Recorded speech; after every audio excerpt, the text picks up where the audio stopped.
இயேசு கிறிஸ்து ஊழியம் செய்வதற்காக நடந்து போய் கொண்டிருக்கிறார்.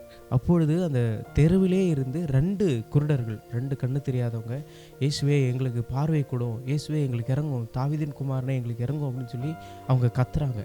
அதை கத்துறத கேட்ட ஜனங்கள் அவரை அதட்டினாங்க. "நீ கத்தாத, நீ பேசாத, நீ அமைதியா இரு" அப்படின்னு சொல்லி அந்த ஜனங்கள் அந்த குருடனை அதட்டினாங்க.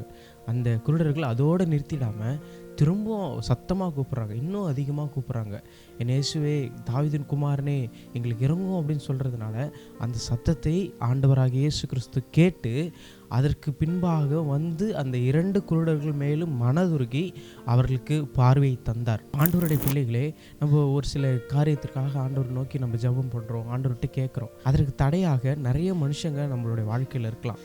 ஒருவேளை நம்மளே அதுக்கு தடையாக இருக்கலாம்.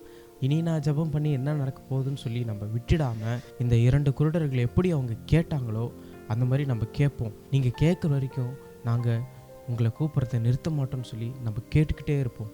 நம்ம ஆண்டவர் நமக்கு பதில் தர வரைக்கும் நம்ம ஆண்டவர்கிட்ட பேசிக்கொண்டே இருப்போம். God bless you.